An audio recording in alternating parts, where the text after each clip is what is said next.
একজন উকিলের প্রতি যেন কোর্টে দাঁড়িয়ে কোনো উপযুক্ত প্রমাণ ছাড়াই ধর্ষিতার উকিল যেন একটা প্রশ্ন করে, কি মাননীয় আদালতের কাছে আমি জানতে চাচ্ছি, আমরা কি দ্বিতীয় একটি মেয়েকে ধর্ষিতা হবার ক্ষেত্র প্রস্তুত রাখবো নাকি রাখবো না। অর্থাৎ তিনি যেটা বুঝতে চাইছেন, রামিসা তো শেষ, এখন আরেকজন রামিসারিকে আমরা রেডি রাখবো কোনো সোহেলের জন্য। আজকের এই ভিডিওটা সর্বোচ্চ শেয়ার আহ্বান জানিয়ে শুরু করছি। একজন ভাই হিসাবে, বাবা হিসাবে, একজন চাচা হিসাবে, যে যেই পরিচয়, মা হিসাবে, বোন হিসাবে, সবাই সর্বোচ্চ শেয়ার করবেন। আমরা প্রধানমন্ত্রী জনাব তারেক রহমানের কাছে জানতে চাই, আদৌ কি রামিসাকে হত্যার বিচার হবে? আদৌ কি বাংলাদেশ কোন ইতিহাস তৈরি করবে? এনসিপি তারা কি রাজপথে নামবে আরো একটা গণ অভ্যুত্থানের জন্য, যদি রামিসার হত্যাকারী সোহেলকে প্রকাশ্যে সারা বাংলাদেশে প্রকাশ্যে প্রথমবারের মতন একটা ঐতিহাসিক দৃষ্টান্ত স্থাপনের আহ্বান জানাচ্ছি। পলিসিগুলা জানাই দিব যে কিভাবে তাকে শাস্তি দিতে হবে।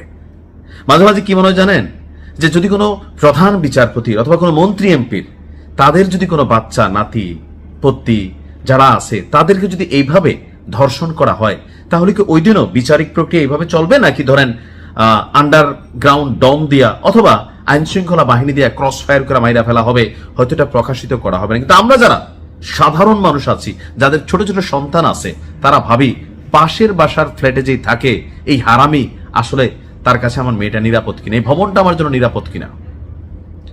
সোহেলের সর্বোচ্চ দৃষ্টান্তমূলক শাস্তি দাবি করছি, পাশাপাশি তার স্ত্রী স্বপ্নারও, সেও সমান অপরাধী।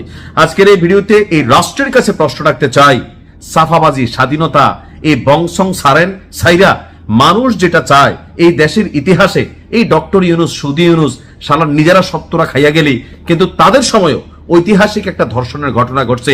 ওই দিনও যদি এই ইউনুস গংরা এই বিচারটা করত যে ধর্ষণের শাস্তি কি হবে, তাহলে হয়তো আজকে রামিসার মতন মেয়েকে জীবন দিতে হতো না। রামিসার বাপ বলছে বিচার চাই না, কেন জানেন?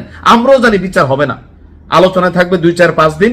রাষ্ট্র যখন দেখবে এটা খুব বেশি ভাইরাল, আরেকটা ঘটনা রাষ্ট্র নিজে ঘটাবে অথবা কাউরি দিয়া ঘটাই দিবে, আমরা সবাই সেটার পিছনে দৌড়াবো।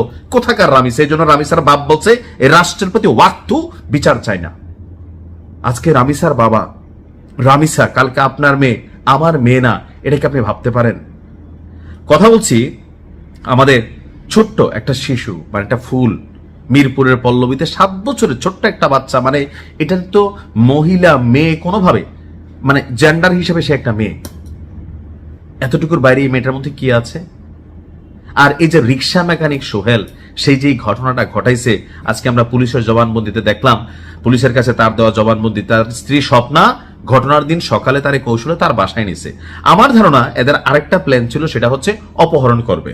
কিন্তু কোথাও না কোথাও যখন পরিস্থিতি বিগড়ে গেছে, এরা করছে কি, তো সেই জায়গা থেকে সম্ভবত প্ল্যান পরিবর্তন হয়েছে। কারণ স্বপ্না বলছিল সোহেল বিকৃত লেভেলের মেন্টালিটির একজন মানুষ, অতীতেও সম্ভবত এমন অনেক ঘটনা করছে, এগুলা পার পাইয়া গেছে, আর এখন এখানে এসে এই রামিসাকে এরা টার্গেট করছে। আজকে পুলিশের কাছে দেওয়া জবানবন্দিতে অনেক চাঞ্চল্যকর তথ্য বের হয়ে আসছে। এইসব তথ্য দিয়ে কি করবো বলেন? কারণ এখানে তো কোনো কিছু হবে না। তবে আমি ওই উকিলের প্রতি পুরো বাংলাদেশের পক্ষ থেকে গজবের দোয়া চাই, যেই কালো কোটধারী উকিল এই সোহেলকে মুক্তির জন্য কাজ করবে। রাষ্ট্রের একটা নিয়ম আছে, যদি কোনো আসামির পক্ষে কোনো উকিল না দাঁড়ায়, রাষ্ট্র তার জন্য উকিল দেয়।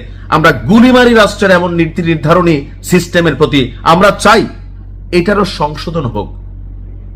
কোন সেই উকিল যে টাকার জন্য সোহেল রানার পক্ষে দাঁড়াবে? অনেক উকিল আছে, আর দিন শেষে কেউ না দাঁড়াইলে রাষ্ট্র দাঁড়া করা দিবে। রাষ্ট্রের আইন জনগণের জন্য, জনগণের আইনকে প্রত্যাখ্যান করে।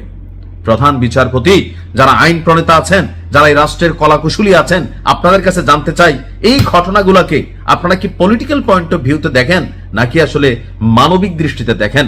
আওয়ামী লীগ সরকারের আমল থেকে শুরু করে স্বাধীনতার এত বছর এই দেশে অনেক উন্নয়ন হয়েছে, এই হয়েছে সেই হয়েছে, কিন্তু একটা জিনিস ঘটে নাই, কোন ধর্ষণকারী এই দেশে শাস্তি পায় না। যখন ঘটনা ঘটে আমরা কথা বলি, কিন্তু ফাইনালি আসলে কিছুই হয় না।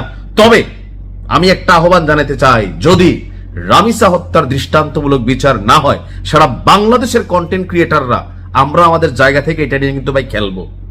আবারও বলে দিচ্ছি, খেলবো যে উকিল তুমি তার পক্ষে দাঁড়াবে, তোমার 14 গোষ্ঠীর সাথে খেলবো, যেই সিস্টেম তার পক্ষে দাঁড়াবে সেই সিস্টেমের বিপরীতে আমরা খেলবো কন্টেন্ট ক্রিয়েটর হিসাবে। আমি আমার জায়গা থেকে ওয়াদা করে গেলাম, কারণ আমার নিজের একটা মেয়ে আছে 9 বছরের, আমি তার নিয়ে ভয় পাচ্ছি। পাশ্চাত্যের আভিজাত্যের জীবন ছেড়ে আমি এখন নিজে বাংলাদেশে আছি, আমি তো ভাই গ্যারান্টি দিতে পারি না আমার বাচ্চার সাথে কি ঘটবে। সো আমরা যারা কন্টেন্ট ক্রিয়েটাররা আছি, অনেকে আমার ভিডিও দেখেন, এটা নিয়ে আমরা কিন্তু একটা মুভমেন্টে যাব, সারা বাংলাদেশ কাঁপাবো। সরকার সাধু সাবধান হয়ে যান, কিন্তু এইটা নিয়ে কোন রকম 900 মার্কা পলিটিক্যাল বক্তব্য দিবেন, বাঙালি এবার জায়গা উঠবে। কারণ রামিসার পর টার্গেট কে? আজকে এই সোহেল রিক্সা মেকানিক, হাজার সোহেল আমার আপনার আশেপাশে ঘাপটি মেরা বৈশা আছে ভদ্রলোকের বেশে, হাজারো স্বপ্ন রামিসার মায়ের সাথে পাশের বাসার ভাবি হিসাবে পরিচয়, আপনি বিশ্বাস করতেছেন পাশের বাসায় যাচ্ছে, এখন না যাইও কি পারবে? কিন্তু ভয় তৈরি করতে হবে। ঘটনা কি করতে হবে? আমরা একটা আইডিয়া সরকারের দিয়া দেই, রেসকোর্স ময়দানে তারা লটকাইতে হবে। সারা বাংলাদেশের কন্টেন্ট ক্রিয়েটার থেকে শুরু করে টেলিভিশন চ্যানেলগুলো লাইভ ব্রডকাস্ট করবে। মানবাধিকার কমিশন কথা তুললে তাদের মায়েরে বাপ কইরা ফুডা কইরা দিতে হবে। সোজা কথা, যে বাঙালি কি পারে, মানবাধিকার কমিশনের মায়েরে বাপ, এর আবার আসে এগুলোর মধ্যে। তারপরে করতে হবে কি? একবারে একদিনে শেষ করা যাবে না, তারা জিন্দা রাখতে হবে। তিলে তিলে তার নুনুর গোড়ার মধ্যে যতটুকু লোড নিতে পারে একটা ইট পাথর ঝুলাই দিতে হবে। বাচ্চাদের জন্য এখানে আয়োজন থাকবে, নিচের থেকে জুতার ভিতরে ঘু বইরা পিন ভইরা এখানে নিচের থেকে ঢিল মারতে, যে ঢিল লাগাইতে পারবে প্রয়োজনে কন্টেন্ট ক্রিয়েটর হিসেবে আমরা যারা আছি, আর কেউ না দিলে আমি দিব। প্রতি ঢিলে মনে করলেন 10 টাকা, গরিব মানুষ কম মাইরেন, সমস্যা নাই, বেশি মারলে হয়তো দিতে পারবো না, পরে কবেন জমান লাইরা ফেলছেন। এরপরে তারা মনে করলেন যে এরকম বাইধা রাখবে, সারা বাংলাদেশ দেখবে, সে পানি করবে, আমরা পানি দিব না, কাউয়া আসবে, চিল আসবে, ঠোকর দিবে, তারপর তার নুনুর গোড়ার মধ্যে নাগা মরিচের পেস্ট করে একটু একটু করে আমরা লাগাই দিব, সে চিল্লাবে আর আমরা সেখানে হাততালি দিব। সারা বাংলাদেশে যে লুকায়িত সোহেলগুলো আছে, রিক্সা মেকানিক, আর যেই মেকানিক হোক, যেই বেশে হোক, অনেক ভদ্রলোকরা এই কাজ করে, তারা দেখবে দিনের যতক্ষণ তার দম না যায় প্রতিদিন তার নুনুর গুলোতে নাগামরিচ পেস্ট দিতে হবে। এটা যদি এই বাংলাদেশে একবার করতে পারে, এটা গুলি করবেন মরে যাব না ভাই, তার মৃত্যু এত সহজেই দেশ হইতে দিবে না। এটা ব্রডকাস্ট হইতে থাকবে, তারপর ড্রোনের মধ্যে লাগাইয়া তার কাছে মাইক পাঠানো হবে, সোহেল কেমন লাগছে, রাগ করলা? ওই দিন সোহেলের অনুভূতি কি, এটা আমার দেখার খুব ইচ্ছা। রাষ্ট্রের মধ্যে যত সোহেলরা আছে, আগামীতে বা অনেকের মনে এরকম ধান্দা আছে, পলিসি প্ল্যান, আজকে যখন আমি ভিডিওটা করছি, হয়তো আরো একটা রামিসার জন্য আরেকটা প্রেক্ষাপট তৈরি হচ্ছে। কে সেই রামিসা? সেটা কি আমার মেয়ে, আপনার মেয়ে, আপনার বোন? একজন বাবা হিসাবে যখন আমি চিন্তাটা করি বা এই ঘটনাগুলো পড়ি, চোখে তো দেখি নাই, পুরোটা বডিরে পার্ট করে ফেলছে। সো সোহেলদের মৃত্যু ফাঁসিতে অথবা গুলিতে, ক্রস ফায়ারও আমি চাই না। আমি চাই, আমি যেটা বলছি, প্রয়োজনে আরো যাদের কাছে আইডিয়া আছে, হ্যাঁ, মানে এরকম ভাবে জীবন শেষ করানোর জন্য, তো আপনারা দিতে পারেন। আমি আবার জানি না ভিডিওটা আবার কপিরাইট খায় কিনা বা ধরেন ভায়োলেন্স ক্যারেক্টার যায় কিনা, জানি না। তবে আসলে মনের যে ক্ষোভটা আছে পুরোটা এখানে আমি প্রকাশ করছি। তা আমার কাছে আমার একজন ভক্ত, তিনি লিখছিলেন যে ভাইয়া আপনি যখন এই ভিডিওটা বানাবেন